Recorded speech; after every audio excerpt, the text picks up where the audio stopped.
The Caribbean Sea was calm in the early morning light as the USS Abraham Lincoln advanced northward, roughly 140 miles from the Venezuelan coast.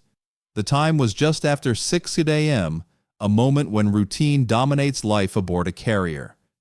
That calm ended abruptly when two fast-moving shapes appeared far ahead, closing the distance at an alarming rate.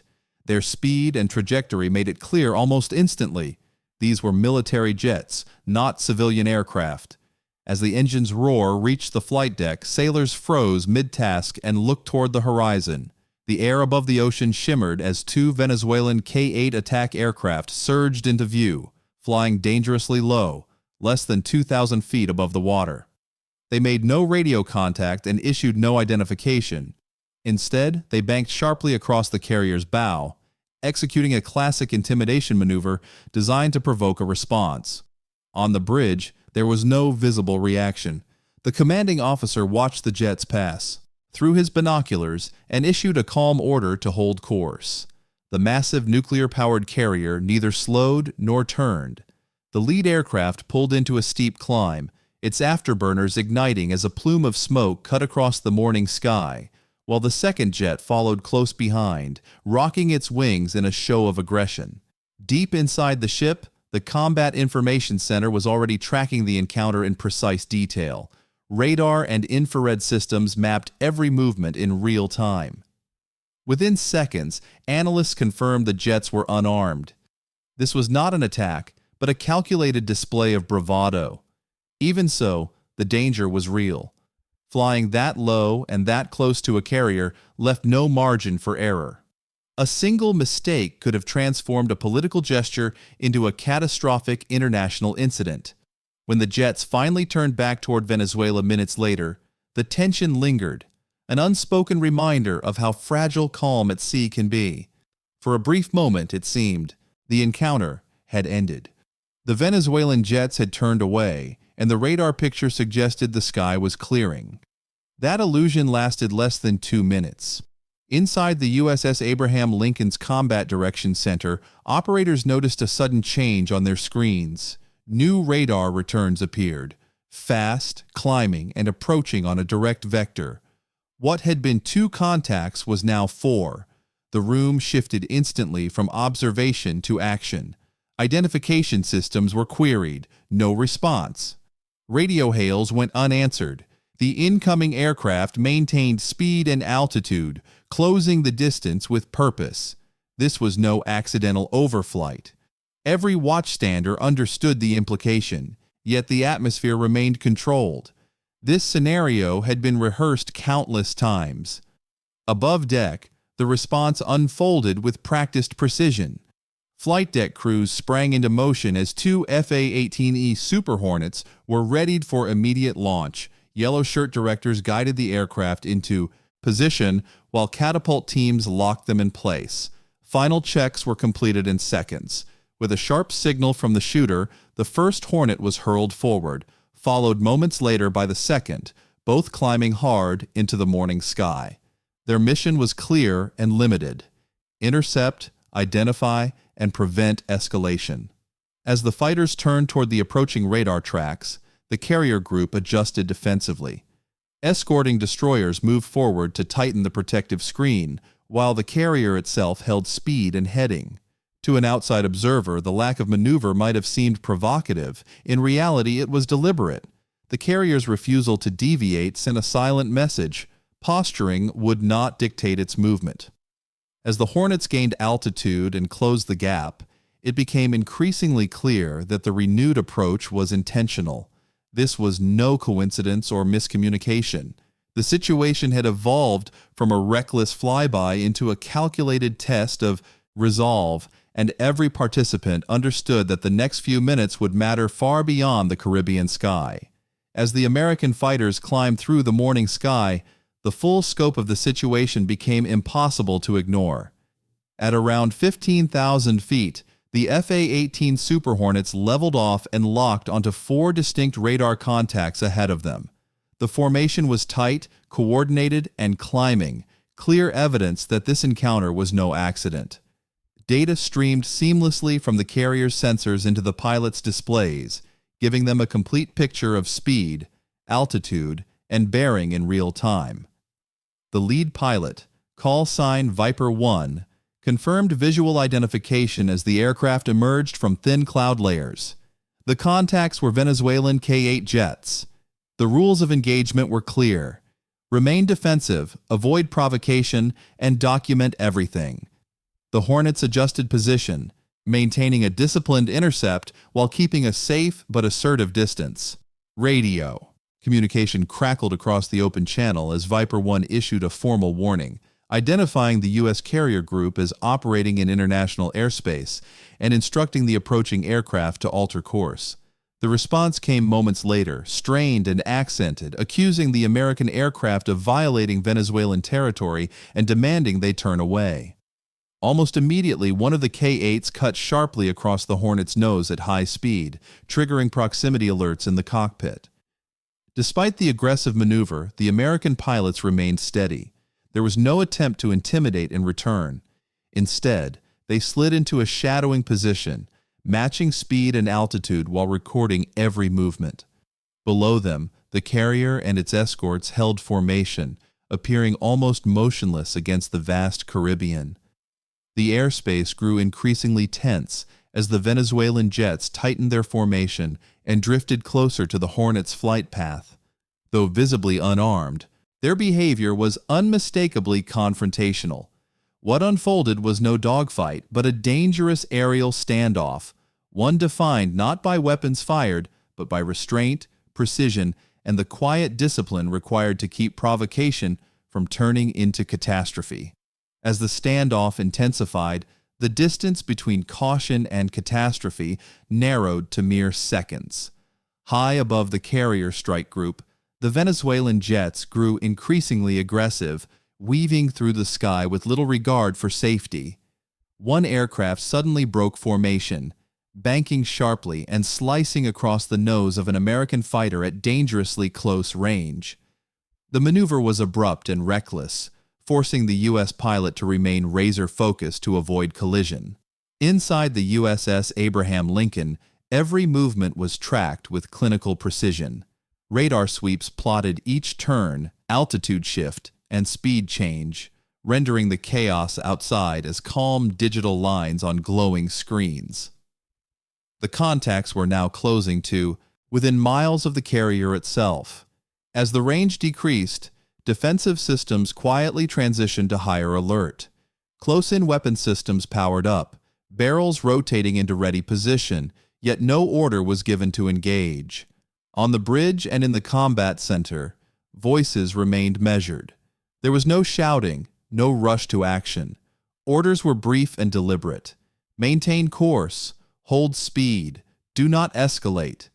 The carrier and its escorts pressed forward, a wall of steel and discipline, even as the jets dipped lower, their shadows flickering across the ocean's surface. The tension reached its peak when one Venezuelan aircraft rolled inverted and dove toward the strike group from low altitude, its engine screaming as it accelerated. Another followed closely behind. Automated sensors locked on instantly, tracking faster than human reflexes could respond. The only thing preventing a lethal response was conscious restraint. Above, the American fighters maintained position, cameras, recording every second. Below, the fleet held its breath. The next pass would decide everything. In those moments, restraint carried as much weight as firepower. The encounter was no longer about intimidation. It was about judgment, and whether calm discipline could prevent a reckless display from igniting an irreversible chain of events. The moment of maximum danger arrived without warning. One Venezuelan jet tore across the bow of a U.S. destroyer at full speed, its engine noise crashing over the deck like thunder. Almost immediately, it surged upward, passing within mere hundreds of feet of an American fighter. The margin for error was terrifyingly thin. Inside the cockpit, alarms flashed as proximity sensors screamed, but the U.S. pilot did not flinch. There was no evasive break, no aggressive response, only steady hands and disciplined restraint. Across the strike group, every system was watching. Defensive guns tracked silently, their sensors locked on target, ready to react, faster than any human command. Yet no trigger was pulled. For several long seconds, the airspace hovered on the edge of disaster. A single mistake, an overcorrection, a delayed input could have turned intimidation into tragedy. Then, just as abruptly as it had escalated, the tension began to ease. The Venezuelan jets pulled up and veered away, their formation loosening as they turned back toward the southern horizon. Engines faded, and the sky slowly reclaimed its quiet. The carrier group did not pursue. American fighters maintained a distant shadow, ensuring the withdrawal was complete while avoiding any gesture that could be misread. Even as the aircraft retreated, the encounter was far from forgotten. Sensors continued to record heat signatures, flight paths, and radio emissions, preserving every second for later analysis. A brief targeting radar pulse from one jet was detected and logged, noticed but unanswered. The carrier never changed course, never slowed, never signaled distress. Later that day, Venezuelan media would claim victory, broadcasting footage that framed the event as a forced retreat. The reality was far less dramatic. The carrier had not yielded an inch. In silence and stillness, the true message was delivered. Real power does not need to chase, boast, or respond. It simply holds its line and lets the facts speak for themselves. By the time the incident reached international headlines, its true meaning had already shifted beyond the skies of the Caribbean. What appeared on the surface as a dramatic aerial confrontation was, in reality, a calculated political maneuver, an example of modern gray zone tactics designed to test limits without crossing into open conflict. Venezuelan officials framed the encounter as a routine assertion of sovereignty, while U.S. authorities described it as unsafe and unprofessional. Both narratives served domestic audiences, but neither fully captured what had truly occurred. Inside the Pentagon, analysts reviewed the recorded data frame by frame. Flight paths, radar emissions, radio exchanges, and near-collision distances told a consistent story. This was not an attempted strike, nor a misunderstanding. It was a performance, a message delivered through speed, altitude, and proximity. The intent was not to destroy, but to provoke a reaction and measure resolve. Such encounters are increasingly common in contested regions around the world. They thrive in ambiguity, operating just below the threshold that would justify force. The danger lies not in deliberate attack, but in miscalculation. One impulsive maneuver or emotional response can transform political theater into irreversible crisis. What defined this incident was not aggression, but restraint. The carrier strike group's response, steady, silent, and methodical, denied the provocation its intended payoff. No dramatic counteraction followed, no escalation validated the challenge. Instead, discipline became the message. In modern naval power, technology matters, but judgment matters more. Missiles, sensors, and fighters provide capability, yet restraint determines outcome. The USS Abraham Lincoln demonstrated that dominance is not always expressed through action. Sometimes, the strongest signal a superpower can send is the refusal to be drawn into someone else's script. When the tension finally dissipated, what remained was not the echo of engines or the memory of close passes, but a lesson about power itself. The encounter demonstrated that modern naval strength is not defined solely by hardware or firepower. Aircraft carriers may symbolize overwhelming force, yet their true influence lies in the judgment of those who command them. In moments where chaos is only seconds away, restraint becomes the most decisive tool. The USS Abraham Lincoln represented the pinnacle of naval engineering. Advanced sensors, integrated command networks, and aircraft capable of dominating the sky. But none of that. Technology mattered as much as the discipline exercised during the confrontation. Every decision was deliberate. Every response was measured. In refusing to react emotionally or impulsively, the carrier strike group prevented a reckless display from escalating into an international emergency. Provocations at sea are rarely about winning battles.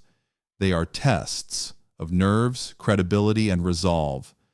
The Venezuelan jets sought attention, validation, or reaction. What they encountered instead was silence. Not weakness, but composure. That silence denied escalation, denied propaganda value, and denied the satisfaction of forcing a response. In an age where a single misstep can ripple across global politics, calm leadership is a form of deterrence. The most dangerous moments are not defined by weapons firing, but by decisions made under pressure. Anyone can escalate. It takes confidence to hold the line. As the carrier continued on its course, unchanged and unmoved, it delivered a message without words. Power does not always announce itself. Sometimes it is expressed through patience, control, and the certainty that you do not need to shout when your presence alone is enough. The encounter leaves behind a question that goes far beyond jets and warships. In the cockpit of a fighter or on the bridge of a carrier, decisions are not abstract theories. They are split-second choices made under intense pressure. When foreign aircraft dive toward your position at high speed, when alarms sound and sensors lock on, instinct urges action. Yet discipline demands restraint. That tension between impulse and control is where history can pivot. It is easy to imagine responding forcefully, to justify escalation in the name of safety. After all, taking the first shot can feel like the safest option when lives and national prestige are at stake. But such moments test more than tactical skill. They test trust in training, confidence in rules of engagement, and faith that restraint can be stronger than reaction. The hardest call is often not when to act, but when not to. The USS Abraham Lincoln's response highlights a deeper truth about command at sea. Power is not proven by how quickly force is used, but by how carefully it is withheld. Every calm order, every deliberate pause, prevented a dangerous encounter from becoming a global headline written in tragedy instead of analysis. These moments rarely make history books, yet they quietly shape stability. The world is full of flashpoints where pride, politics, and proximity collide. What determines the outcome is not technology alone, but judgment exercised under pressure. So the real question is not what the aircraft did, but what you would do. Faced with the same threat, the same uncertainty, would you trust discipline and hold your line? Or would you choose action first, consequences later? In that choice lies the difference between deterrence and disaster. In the end, the incident revealed something far more enduring than a moment of aerial tension. It underscored a fundamental truth about power at sea. Strength is not measured solely by weapons, speed, or technological dominance. True authority lies in judgment, the ability to remain steady when provoked and composed when escalation seems easiest. Modern warships carry extraordinary capabilities. They can see farther, react faster, and strike with overwhelming force. Yet none of those tools matter without disciplined command. In volatile situations, the greatest risk is not the enemy's intent, but human error, an impulsive decision, a misread signal, a single act of pride. The thin line between deterrence and disaster is crossed not by machines, but by people. The USS Abraham Lincoln embodied this principle. Faced with deliberate provocation, it neither retreated nor retaliated. It simply continued forward, unchanged and unmoved. That calm persistence sent a message clearer than any warning shot. Confidence does not require demonstration. Control does not require noise. At sea, silence can be more powerful than action. It denies adversaries the reaction they seek and prevents small confrontations from spiraling into global consequences. Anyone can respond with force. Few can resist the pressure to do so when the moment demands restraint. Ultimately, power is not about dominance in a single encounter. It is about consistency, credibility, and the trust that comes from knowing restraint will hold even under strain. The carrier's quiet resolve proved that leadership is not defined by dramatic gestures, but by the discipline to choose patience over impulse, especially when the world is watching. The final moments of the encounter offered no explosions, no triumphant maneuvers, and no dramatic pursuit.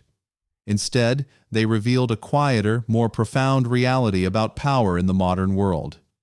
Strength is not always expressed through action. Sometimes it is defined by restraint, by the confidence to remain silent when others attempt to provoke a response. The Venezuelan aircraft had set out to send a message, using speed and proximity as their language. What they received in return was not confrontation, but composure. The carrier strike group held its course, neither yielding nor escalating. In doing so, it denied the provocation any lasting impact. No warning shots were fired, no threats were broadcast. The message was delivered without words. At sea, where misjudgment can ignite international crisis in seconds, calm leadership becomes a strategic asset. Technology may offer protection and power, but it is human decision-making that determines whether those tools stabilize or destroy. Every choice made during the encounter reflected an understanding that restraint is not weakness, it is control. The incident faded from radar screens, but its lesson endured. Global influence is not measured by how loudly a nation responds, but by how confidently it maintains its position. The carrier's silence spoke volumes, reinforcing the idea that dominance does not require constant demonstration. In the end, the encounter served as a reminder. True power lies in judgment, timing, and discipline. Missiles, jets, and sensors may define capability, but wisdom defines outcome. And in the vast, unpredictable space of the open sea, the ability to hold steady under pressure